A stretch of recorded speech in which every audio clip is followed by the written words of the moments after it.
जोशीमठ को लेकर अभी तक जितनी भी खबरें हैं इंडिया न्यूज़ पर आप देख चुके हैं। मैंने भी अपने कई शोज़ में आप तक खबर पहुंचाई है।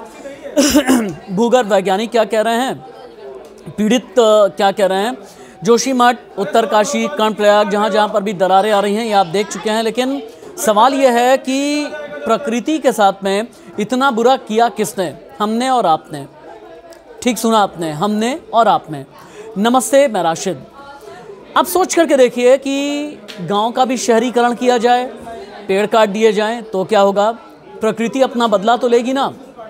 अगर पहाड़ को भी औद्योगिक क्षेत्र में तब्दील कर दिया जाए और पहाड़ भी काट दिया जाए तो फिर ऐसे में प्रकृति का प्रकोप तो नज़र आएगा ना।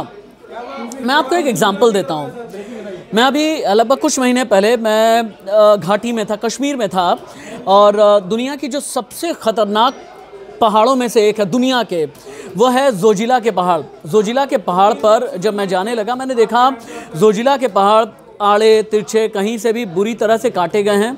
काट करके उसमें से रास्ते निकाले गए हैं, और रास्ते के अलावा वहाँ पर कई और, हालांकि विकास कई पैमानों में अच्छा होता है, लेकिन विकास अगर प्रकृति का सर्वनाश करके किया जा रहा है ना तो ये ठीक नहीं होता। मैं खैर उस पहाड़ के बारे में बता रहा था कि जिधर जैसे ही हम वो पहाड़ देखते थे ना, ऐसा लगता था कि अभी लैंडस्लाइड होकर के सीधे पहाड़ हमारे ऊपर गिर जाएगा, क्योंकि पहाड़ कमज़ोर हो गया है। ऐसा ही तो हो रहा है हिमाचल में, उत्तराखंड में, जम्मू कश्मीर में। तभी तो प्रकृति एकाएक अपना प्रकोप दिखा रही है। जोशीमठ, कर्णप्रयाग, इन सभी जगह पर। और सिर्फ यहाँ की ये बात क्यों कर रहे हैं आप? गर्मी के दिन में, जून जुलाई में जिस तरह की गर्मी पड़ती है, ऐसा होता है कि सड़क पर आप ऑमलेट बना लें, ये भी तो प्रकृति का प्रकोप ही है। अगर शहरीकरण करते रहेंगे आपको ऑक्सीजन मिलेगी ही नहीं, पेड़ आप काटते चले जाएंगे तो फिर क्या होगा? एक ही बात कहूँगा मैं, वक्त बहुत निकल गया है। अब ये तो नहीं कह पाऊँगा मैं कि अभी वक्त है बचा लीजिए, वक्त बहुत निकल गया है। लेकिन अब भी बेहद ज़रूरी है कि अपने आने वाली जनरेशन के लिए बची हुई प्रकृति को हम बचा लें। पेड़ लगाएं, पहाड़ों को नुकसान ना पहुंचाएं।